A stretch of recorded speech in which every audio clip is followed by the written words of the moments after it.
Bismillah. Bismillah har bir ishning muqaddimasi. Assalomu alaykum. Bugun siz bilan Saodat asri kitobini o'qib, Payg'ambarimiz sollallohu alayhi vasallamning tug'ilishidan to vafotigacha bo'lgan hayot sirlarini o'rganamiz. Video boshidanoq kanalga obuna bo'lishni unutmang. Muallif Ahmad Lutfiy Qozonchi. Saodat asri 3-kitob 37-qism. Bismillahirrohmanirrohim. Rasululloh ba'zan Abdulloh ibn Ravohning ushbu baytini o'qirdilar. Allohim, sen bo'lmasang hidoyat yo'lini topolmas, sadaqa bermas, namoz o'qiy olmas edik. Ustimizga huzur va sukunat indir. Dushman bilan to'qnashganimizda oyoqlarimizga kuch, qalblarimizga matonat ber. Ular bizga nisbatan nohaqlik qilganlar fitna chiqaradilar. Biz esa bu fitnadan o'zimizni chetga oldik va yiroq turdik. Rasuli kibriyo chetga oldik va yiroq turdik ma'nosidagi oxirgi abayna kalimasini aytayotganda ovozlarini balandlatar, abayna deya takror aytar edilar. Xandaq qazilayotganida nihoyatda katta bir xarsang tosh chiqdi. Mo'minlar qancha urinishmasin uni parchalay olishmadi. Ittifoqi holdan toygan sahobalardan biri payg'ambarimizga: "Ey Allohning payg'ambari, bu ulkan toshga duch keldik. Qancha urinmaylik uni bo'laklashga kuchimiz yetmayapti" dedi. "Men ham bir urinib ko'raychi" deb marhamat qildilar. Rasul akram va xandaqqa tushdilar. Qo'llaridagi asboblar bilan toshga qattiq urdilar. Xarsang tosh mayda bo'lib ketdi. Boshqa bir rivoyatda bu toshni 3 zarbada parchalaganlar. Har safar toshga urilganida navbati bilan Yaman, Shom, Fors hududlari fath etilajagini marhamat qilganlari aytiladi. Havo sovuq, ish qiyin, oziq-ovqat tanqis edi. Sharoit og'ir bo'lishiga qaramay mo'minlar jonlarini ayamay ishlashar. Munofiqlar esa yo o'zlarini go'yo ishlayotgan kabi ko'rsatar, yo payt bo'ylab bitta-ikkitadan juftakni rostlab qolishar edi. Mo'minlar juda zarur bo'lgandagina payg'ambarimizning oldilariga kelar, u kishiga sharoitni tushuntirib ruxsat so'rashar edi. Bu orada buyuk Mavloning muqaddas vahiyni olib kelayotgan Jabroil Amin payg'ambarlar sultoni Muhammad alayhissalomga ushbu oyatlarni yetkazdi. Albatta mo'minlar Allohga va uning payg'ambariga iymon keltirgan zotlardir. Ular payg'ambarlar bilan biron muhim ish ustida bo'lgan vaqtlarida to undan izn so'ralmaguncha ketmaslar. Sizdan izn so'raydigan zotlar ana o'shalar. Alloh va uning payg'ambariga iymon keltiradigan zotlardir. Endi qachon ular sizdan ba'zi bir ishlarni uchun izn so'rasalar, bas ulardan o'zingiz xohlagan kishilarga izn bering va Allohdan ularga mag'firat qilishini so'rang. Albatta Alloh mag'firatli, mehribondir. Ey mo'minlar, payg'ambarni chaqirishni o'rtalaringizda bir-birlaringizga chaqirish kabi qilmangizlar. Ya'ni u zotni hurmat-ehtirom bilan ey Allohning payg'ambari deb chaqiringlar. Sizdan berkingan hollarda payg'ambar huzuridan sug'urilib chiqib ketadigan kimsalarni Alloh yaxshi bilur. Payg'ambarning amriga xilof ish qiladigan kimsalar o'zlariga biron fitna kulfat yetib qolishdan yoki alamli azob yetib qolishidan hazir bo'lsinlar. Ogoh bo'lsinlarki, osmonlar va yerdagi bor narsalar shak shubhasiz Allohnikidir. U zot sizlar ustida turgan narsani, ya'ni mo'min munofiqligingizni ham barcha bandalar o'ziga qaytariladigan qiyomat kunini ham yaxshi bilur. Bas ularga o'sha kunda qilib o'tgan amallarini xabarini berur. Alloh barcha narsalarni bilguvchi zotdir. Barokatli bir ziyofat. Yaqinda uylangan bir yigit keldi. Ey Allohning payg'ambari, uyimga borib kelishimga ruxsat bersangiz dedi. Rasululloh unga izn berdilar. Yigitning orqasida esa Allohim Jobirni kechirishingni so'rayman deya duo qildilar. Chunki nozil bo'lgan oyatda ana shunday duo qilinishi buyurilgan edi. Hazrati payg'ambarimizning nihoyatda och qolganlarini sezdi. Uyimizda yeyishga nima bor dedi. Ozgina arpa bilan bitta ulog'imiz qolgan. Jobir uloqni so'ydi, arpani tuydi Go'shtini pishirish uchun qozonni o'choqqa osdi. So'ng orqasiga qaytib keldi va Rasul akramga: "Ey Allohning payg'ambari, yeyishga bu narsa tayyorladim. Bizni uyimizga marhamat qilsangiz, yoningizda bir ikki kishini ham olsangiz bo'ladi", dedi shivirlab. "Nimalar hozirlading o'zi, ey Jobir?" Jobir uyidagi tayyorgarlikni aytdi. "Ham ko'p, ham ajoyib", dedilar payg'ambarimiz. "Darhol ayolingni yoniga bor. Men bormay qozonni o'choqdan olmasin, nonni ham tandirdan uzmay tursin." Keyin u yerda ishlayotganlarga qaradilar.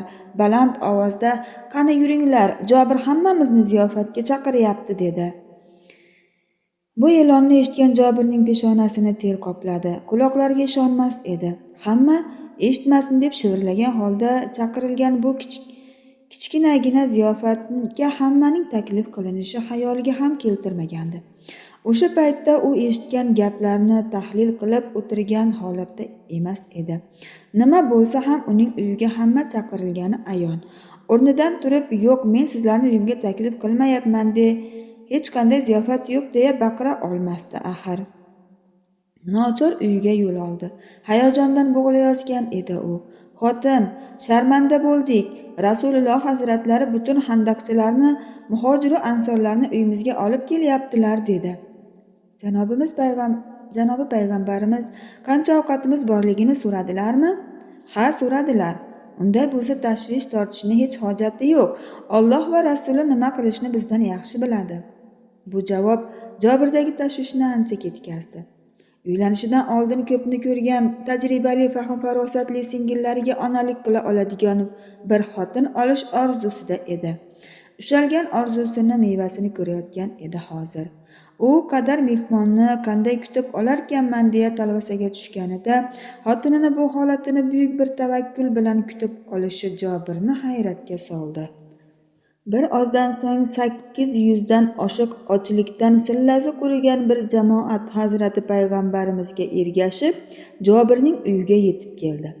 Janobimiz ayolga: "Sen menga yordam ber, non pishiradigan bir ayol chaqir va go'shtini menga qoldir", dedilar.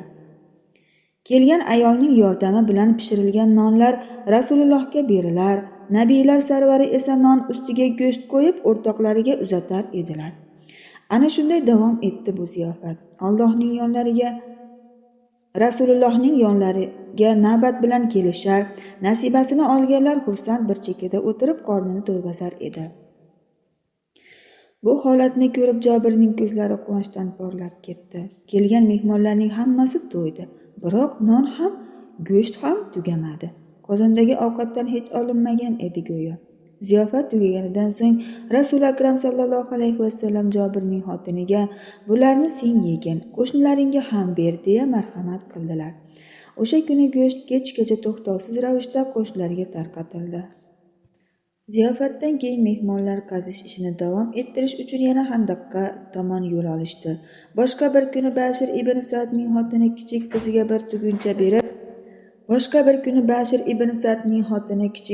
bir tuguncha berib, "Otangga yo tog'angga olib bor", dedi.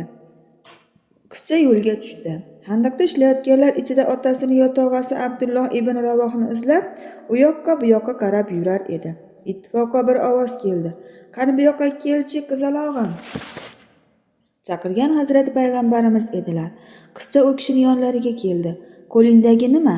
"Ey Allohning payg'ambari, onam yuborgan tushlik ovqat, otam bilan tog'amga olib boryapman". "Qani keltirchi". Rasululloh hovuchlarini ochdilar. Qiz tugunni bo'shatdi. Tugundagi xurmolardan 2 hovuchlari to'lmadi. Rasul akram bir dasturxon yozishni buyurdi. Qo'lidagi xurmolarni dasturxon ustiga sochib tashladi. Yonlaridagi bir kishiga ishlayotganlarni ovqatga kelinglar deb chaqir deya marhamat qildilar. Handaqda ishlayotgan hamma dasturxon atrofiga to'plandi. Barchani qorni to'yib yana ishga qaytdi. Vaholanki dasturxonda tugundan olib tashlangan bir hovuch xurmo turar edi. Qazish ishlari ora-orada mo'minlarning kayfiyatlarini ko'targuvchi, iymonlariga quvvat berguvchi voqea hodisalar bilan bezanmoqda edi. Qazilgan tuproq zambillarda tashilar, qaytishda bu zambillarga tosh yuklab keltirishar, bir joyga yig'ilar edi. Bu toshlar dushmanga qarshi qo'llanadi. Salmon o'ta barvasta, baquvvat, ishini ko'zini biladigan odam. Qilgan ishi ko'zni quvontiradi. Xuddi ibodat qilayotgandek nasha bilan charchash nimaligini bilmasdan g'ayrat ila mehnat qilayotganini ko'rib, hayron qolmaslik mumkin emas. Bir gal muhojirlar bilan ansorlar o'rtasida Salmonning kimligi to'g'risida tortishib qolishdi. Salmon ancha yillar ilgaridan yurtimizda yashaydi. Shu sababli uni ansorlardan deb bilish lozim. Yo'q, u Madinani mahalliy xalqidan emas, tashqaridan kelgan. Hammaga ma'lum, kim nima desa desin, u muhojirlardan hisoblanadi. Bu gap so'zlar aslida Salmonga nisbatan musulmonlarning sevgi, hurmati to'la ifodalari edi. Bu samimiy bahsga payg'ambarimizning o'zlari chek qo'ydi. Salmon bizdan, u bizning oila a'zoyimizdir. Salmon hayajondan titrayozdi. Dunyoda eshitishi mumkin bo'lgan eng buyuk taqdirlovchi so'z edi bu. Har qanday o'lchov mezon vaqti bilan o'zgaradi, arzimas holga keladi. Biroq o'zgarmaydigan qiymatni yo'qotmaydigan o'lchov Alloh va Rasulining o'lchovidir. Insoniyat tarixi tanigan eng muqaddas, eng aziz oila payg'ambarlar sarvarining oilasi emasmi? Bu oilaning xizmatkori bo'lish ham tasavvufga sig'mas, erishilmas sharaf-ku. Holbuki Allohning Rasuli Salmonni o'z oilalaridan sanab tengsiz bir saodat baxsh etgan edilar bu sahobaga. Kutmagan edi bunday iltifotni. Bunga loyiq ekanini bir zum bo'lsa-da xayoliga ham keltirmagan edi. Maqsadi va g'oyasi Robbining amrlarini kuchi yetganicha to'la ado etish, payg'ambarning yo'llaridan qancha adashmay yurish, Alloh va Rasuli o'l degan joyda o'lish, hech ikkilanmay o'lish. Dunyoda bulardan boshqa katta umid, orzu yo'q edi uning. Ko'zlarini bezagan yoshlarni artishga ehtiyoj sezmay buyuk bir g'ayrat, shijoat bilan yana ishga sho'ng'ib ketdi. Qalbi Robbiga yo'nalgan, buyuklar buyugi vositasi unga ehson etilgan bu izzat ikrom uchun Robbiga hamd va shukrlar aytar. Ora-sira go'zallikda beqiyos bo'lmish payg'ambarga qarab qo'yar, u zotni gul yuzlarini xayoliga naqsh etishni xohlar edi. Makka. Ko'zingga qara ey Abu Sufyon, bu safar jiddiyroq harakat qilaylik. Uhudda bo'lganidek ishni yarim yo'lda qoldirsak, hozirdanoq uylarimizga qaytganimiz durust. Yo'q, bu so'nggi yurishdir. Qaytishimizda Muhammad ortiq nafas oladiganlardan bo'lmaydi. O'rtoqlardan ham birortasi tirik qolmaydi. Badrda 8 kun turishibdi. Oldi-sotdi qilib qo'llarini siltab ketishibdi. Quraysh qo'shini yo'lda orqaga qaytganidan qo'rqib, yuragini hovuchlab qaytgani hamma yerda ovoza. Bu safar oldingilarni alami chiqadi. Ishonaveringlar gapimga. Chiqmasa shu qadar insonning bir joyga to'planganiga achinaman. Xosatan yahudiylarning gijgijlovchiga uchiganlar Madinada bitta ham musulmonni qoldirmaslik orzusi bilan ilgarilashdi. Nihoyat uzoqdan Madina tog'lari ko'rindi. Ertaga bu yerlarda burgut, qarg'a, quzg'unlar bayram qilishadi. Ularga katta bir ziyofat tayyorlab beramiz. Mana shu qilichimiz, nayzalarimiz tayyorlaydi ularning bu dasturxonini. Hozirdanoq yer bilan yakson o'liklarni ko'rganday bo'lyapman. Shu kabi suhbatlar qurishib, ular Madinada yaylovlarga kelib qo'nishdi. Faqat bu safar hayvonlari uchun mo'lgul ozuqa topisholmadi. O't-o'lan o'rilgan, somon yig'ib olingan edi. Uhudda bo'lganidek dalalarni, bog'larni payhon etish imkoniyatidan mahrum qolishgan edi. Abu Sufyon josuslari olib kelgan xabarni eshitib aqldan ozayozdi. Nimalar deb aljirayapsan o'zi deb baqirdi. To'g'risini aytyapman, shahar atrofi keng va chuqur xandaq bilan o'rab olingan. Ammo bu bo'lishi mumkin emas. Ko'zlarimiz bilan ko'rganimizni aytyapmiz. Shaharga kirishning imkoni yo'q. Abu Sufyon boshini bir zum quyi soldi va uyga toldi. Bunday vaziyatga duch kelishni hatto xayoliga keltirmagan edi. Arablarga umuman notanish, hech qo'nilmagan mudofaa qarshisida urushishga to'g'ri kelyapti. Tolidan norozi bo'lib qattiq so'kindi. O'zim borib ko'zim bilan ko'rishim kerak dedi. Yoniga bir necha kishini olib olg'a yurdi. Handaqni va uning ichida ishlayotganlarni ko'rib, handaqni eni, bo'y va chuqurligini chamalab hisobladi. Keyin fikrini yonidagilarga bildirdi. Bu handaqni o'tish juda ham qiyin bo'ladi. Yahudiylar ham shu fikrda ekanligini bosh chayqab ma'lum qilishdi. Handaqni u tomoni saf tortib turgan mo'minlar shunchaki bularning istiqboliga chiqishmagan axir.